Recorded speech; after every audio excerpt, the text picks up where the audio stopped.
Hi friends, എല്ലാവർക്കും നമ്മുടെ പുതിയ വീഡിയോയിലോട്ട് സ്വാഗതം. ഇന്നത്തെ നമ്മുടെ റെസിപ്പി നോമ്പുതുറ സ്പെഷ്യലായിട്ടും ഈവനിങ് സ്നാക്സ് ആയിട്ടും കഴിക്കാൻ പറ്റുന്ന വളരെ സിമ്പിളായിട്ട് ഉണ്ടാക്കാൻ പറ്റുന്ന ഒരു ഈവനിങ് സ്നാക്കിൻ്റെ റെസിപ്പിയാണ് കേട്ടോ. സൂപ്പർ ടേസ്റ്റാണ് കേട്ടോ. ഇതിന് നിങ്ങളെല്ലാവരും ഇത് ട്രൈ ചെയ്ത് നോക്കിയിട്ട് ഫീഡ്ബാക്ക് അറിയിക്കണം കേട്ടോ. എന്നാൽ നമുക്ക് വീഡിയോയിലോട്ട് പോകാം.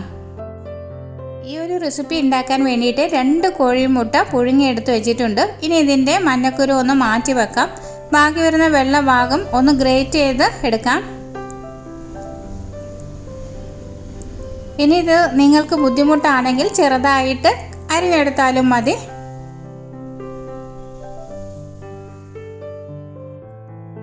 ഒരു പാൻ അടുപ്പിലേക്ക് വെക്കാം. അതിലേക്ക് 1.5 ടേബിൾ സ്പൂൺ ഓയിൽ ഒഴിച്ചു കൊടുക്കാം. ഓയിലൊന്ന് ചൂടായി വരുമ്പോൾ ഇതിലേക്ക് 1 ടീസ്പൂൺ വെളുത്തുള്ളി അല്ലി ചെറുതായി കട്ട് ചെയ്തതും ഒരു ചെറിയ കഷ്ണം ഇഞ്ചി ചെറുതായി കൊത്തി അരിഞ്ഞതും കൂടി ഇട്ട് കൊടുത്ത് നന്നായിട്ട് മൂപ്പിച്ചെടുക്കാം.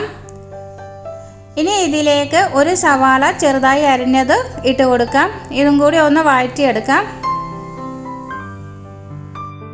2 പച്ചമുളക് ചെറുതായി നുറുക്കിയതും ആവശ്യത്തിനുള്ള ഉപ്പ് കൂടി ചേർത്ത് കൊടുക്കാം.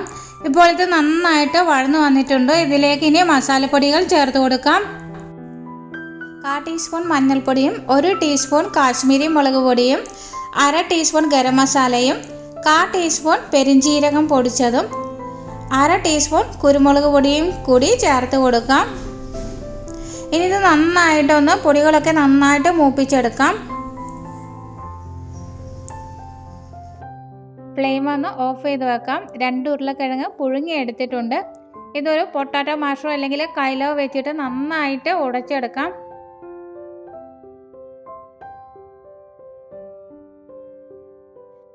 നന്നായിട്ട് ഉടച്ചെടുത്തതിന് ശേഷം നമ്മൾ നേരത്തെ തയ്യാറാക്കി വെച്ചിരിക്കുന്ന മസാലക്കൂട്ടുണ്ടല്ലോ, അതിലേക്ക് ഈ ഉരുളക്കിഴങ്ങ് ഉടച്ചതും കൂടി ഇട്ട് കൊടുക്കാം. എല്ലാതും കൂടി നന്നായിട്ട് ഇളക്കി യോജിപ്പിച്ചെടുക്കാം. ഇനി നേരത്തെ ഗ്രേറ്റ് ചെയ്ത് മാറ്റി വെച്ചിരിക്കുന്ന മുട്ടയുടെ വെള്ള ഇതിലേക്ക് ഇട്ട് കൊടുത്ത് നന്നായിട്ട് ഇളക്കി യോജിപ്പിച്ചെടുക്കാം. ഈ ടൈമിൽ നിങ്ങൾ ഉപ്പും എരിവും ഒക്കെ കണക്കാണോ എന്ന് നോക്കേണ്ടതാണ്. ഇതിൽ കുറച്ച് ഉപ്പിൻ്റെ കുറവുണ്ടായിരുന്നു, അതുകൊണ്ട് കുറച്ചുകൂടി ഉപ്പ് ചേർത്ത് കൊടുക്കുന്നുണ്ട്. കുറച്ച് മല്ലിയില അരിഞ്ഞതും കൂടി ഇട്ട് കൊടുക്കാം. നന്നായിട്ട് യോജിപ്പിച്ചെടുക്കാം. അങ്ങനെ നമ്മുടെ മസാലക്കൂട്ട് ഇവിടെ റെഡി ആയിട്ടുണ്ട്. ഞാനിവിടെ സ്ലൈസ്ഡ് ചീസാണ് ഉപയോഗിച്ചിരിക്കുന്നത്. കുറച്ച് ബ്രെഡ് കൂടി നമുക്ക് ഈ ഒരു സ്നാക്സിന് ആവശ്യമുണ്ട്. ബ്രെഡിൻ്റെ 4 വശവും ഒന്ന് കട്ട് ചെയ്തെടുക്കാം. ഇപ്പോൾ കട്ട് ചെയ്ത് മാറ്റി വെച്ചിരിക്കുന്നത് നമുക്ക് ബ്രെഡ് ക്രംസ് ആയിട്ട് ഉപയോഗിക്കാവുന്നതാണ്. ബ്രെഡ് ദോശക്കല്ലിൽ നന്നായിട്ട് മുറിച്ചെടുത്ത ശേഷം ഒന്ന് മിക്സിയിൽ പൊടിച്ചെടുത്താൽ മതി. അങ്ങനെ നമ്മുടെ ബ്രെഡ് ക്രംസ് ഇവിടെ റെഡി ആയിട്ടുണ്ട്. ആദ്യം ഒരു ബ്രെഡ് വെച്ച് കൊടുക്കാം. അതിലേക്ക് ചീസിൻ്റെ ഷീറ്റ് ഇട്ട് വെച്ച് കൊടുക്കാം. ഇനി ഇതിലേക്ക് ഒരു ബ്രെഡും കൂടി വെച്ച് കൊടുക്കാം. ബ്രെഡ് വെച്ചതിന് ശേഷം നമ്മുടെ ചപ്പാത്തിയൊക്കെ ചൂടുന്ന കോലുണ്ടല്ലോ, അത് വെച്ച് ഒന്ന് നന്നായിട്ടൊന്ന് പരത്തിയെടുക്കാം. മെല്ലെ പരത്തണം കേട്ടോ. ഇനി ഇതിൻ്റെ മുകളിലേക്ക് നമുക്ക് ടൊമാറ്റോ സോസ് ഒന്ന് സ്പ്രെഡ് ചെയ്ത് കൊടുക്കാം.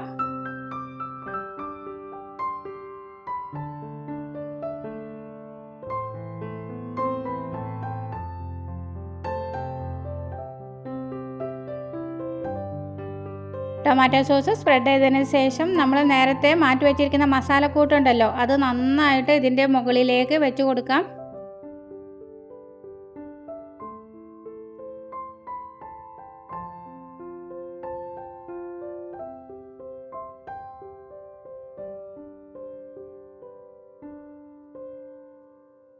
ഇനി ഇതിൻ്റെ മുകളിലേക്ക് വേറൊരു ബ്രെഡ് കൂടി വെച്ച് കൊടുക്കാം.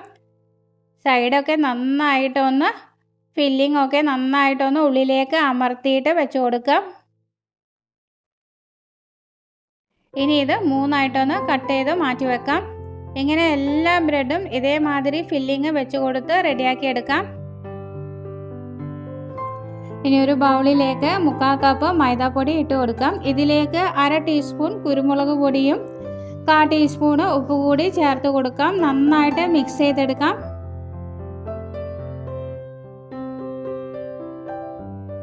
ഇനി ഇതിലേക്ക് കുറേശ്ശെ വെള്ളം ഒഴിച്ചു കൊടുത്ത് ഒരു ലൂസായിട്ടുള്ള ബാറ്റർ റെഡിയാക്കി എടുക്കാം. വളരെയധികം ലൂസാകരുത്, അതേമാതിരി കട്ടിയാകരുത്. ഇതേമാതിരിയുള്ള ഒരു പരുവത്തിൽ വേണം ബാറ്റർ റെഡിയാക്കി എടുക്കാൻ. ഇനി ഓരോന്നും എടുത്ത് ആദ്യം മൈദമാവിൽ ഒന്ന് മുക്കിയെടുത്ത ശേഷം ബ്രെഡ് ക്രംസിൽ നന്നായിട്ട് റോൾ ചെയ്തെടുക്കാം. ബ്രെഡ് ക്രംസ് എല്ലാ വശങ്ങളിലും നന്നായിട്ട് പിടിക്കണം കേട്ടോ.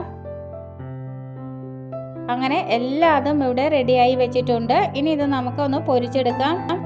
ഇനി ഒരു ചീനച്ചട്ടി അടുപ്പിലേക്ക് വെക്കാം. അതിലേക്ക് ഓയിൽ ഒഴിച്ചു കൊടുക്കാം. ഓയിൽ നന്നായിട്ട് ചൂടായതിനു ശേഷം ഇതിലേക്ക് ഓരോ സ്നാക്കും ഇട്ട് കൊടുത്ത് നന്നായിട്ട് മൊരിപ്പിച്ചെടുക്കാം. ഇതധികം വെന്ത് കിട്ടാനൊന്നുമില്ല കേട്ടോ. നന്നായിട്ട് ഒന്ന് മൊരിഞ്ഞു വന്നാൽ മാത്രം മതി.